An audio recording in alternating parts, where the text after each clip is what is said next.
अस्सलामुअलैकुम, मैं हूँ अमरीन अली और आप देख रहे हैं वॉइस ऑफ उर्दू। एक नजर आज की हेडलाइंस पर। नाज़रीन, अमरीकी सदर जो बाइडन ने ईरान पर आयद पाबंदियां उठाने के लिए शर्त रख दी। जो बाइडन ने पाबंदियां हटाने को यूरेनियम की अफजदगी रोकने से मशरूत करते हुए करार दिया कि ईरान को मुज़ाकरात की मेज पर लाने के लिए पाबंदियां नहीं हटाएंगे। दूसरी जानिब अमरीकी सदर के बयान पर ईरान के सुप्रीम लीडर आयतुल्लाह खामनाई ने कहा है कि जोहरी मुआहदे की पासदारी पर ईरान की वापसी अमरीकी पाबंदियों के खात्मे से ही मुमकिन होगी।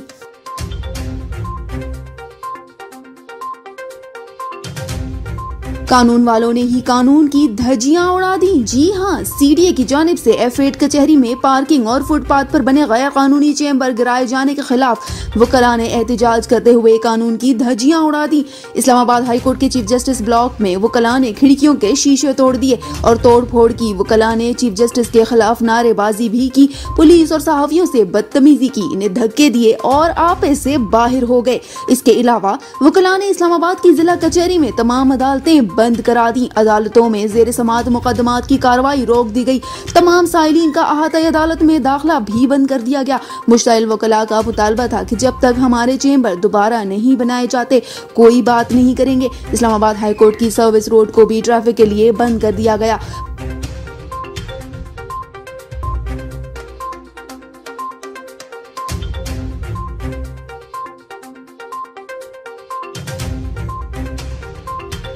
भारतीय रियासत उत्तराखंड में बर्फानी तोदा गिरने से 14 अफराद हलाक और मुतादिद लापता हो गए। भारतीय मीडिया के मुताबिक रियासत उत्तराखंड के जिला चमोली में इतवार के रोज ग्लेशियर पिघलने से बर्फानी तोदा गिरने का वाकया पेश आया, जिसके नतीजे में 14 अफराद की हलाकत की तस्दीक हो चुकी है, जबकि 170 अब भी लापता हैं।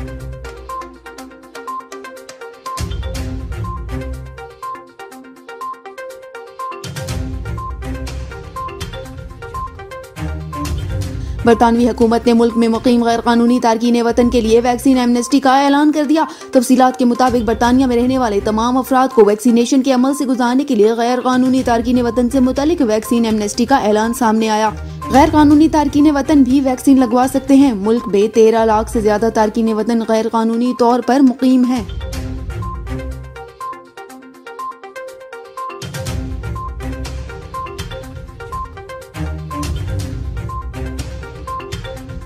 सऊदी शहरियों के लिए बड़ी खबर। सऊदी अरब में सी फ्रंट को मखसूस शराइत के साथ खोल दिया गया। गैर मुल्की खबरसां इदारे की रिपोर्ट के मुताबिक सऊदी अरब में कमिश्नर जद्दा ने कोऑर्डिनेशन को 3 शराइत के साथ खोलने की इजाजत दे दी।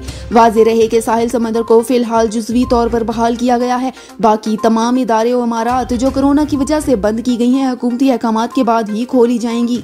अलबत्ता SOPs पर हर सूरत अमल करना होगा। रिपोर्ट के मुताबिक साहिल समंदर आने वाले सिर्फ गाड़ियों से गुजर सकेंगे, इन्हें उतरने या इंतजार करने की इजाजत नहीं होगी, जबकि साहिल पर चहलकदमी और साइकिलिंग से मुतल्लिक कोई पाबंदी नहीं है।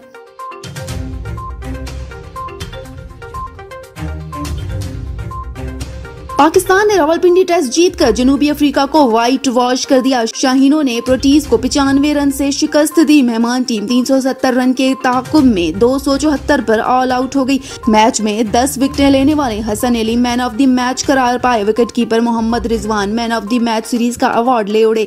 शानदार फतेह के बाद कौमी टीम टेस्ट रैंकिंग में 5वीं पोजीशन पर आ गई। यूं मैच 95 रन से पाकिस्तान के नाम रहा।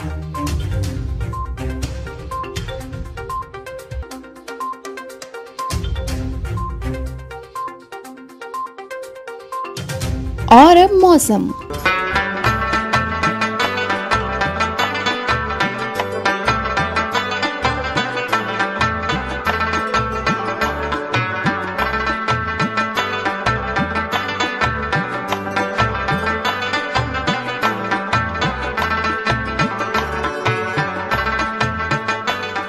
अस्सलामुअलैकुम, मैं हूँ बिस्मा सत्तार। मंगल को बालाई खैबर पख्तूनख्वा, कश्मीर, गिलगित बल्तिस्तान और इस्लामाबाद समेत खिता पोटोहार में मतला जुज़वी तौर पर अबर आलूद रहेगा और बाज़ मकामात पर हल्की बारिश या बूंदाबांदी की तवक्को है। बुध और जुमेरात को मुल्क के तमाम बालाई इलाकों में मौसम शदीद सर्द और खुश्की होगा। इस दौरान नारोवाल, गुजरांवाला और सियालकोट में सुबह के औकात में धुंध छाए रहने का इम्कान है। रवां हफ्ते के दौरान सूबा सिंध और बलूचिस्तान में बारिश का कोई इम्कान नहीं। कोयटा, कल्लात, ज़ारत और गिरदोनवा में रात और सुबह के औकात में मौसम शदीद सर्दी रहेगा।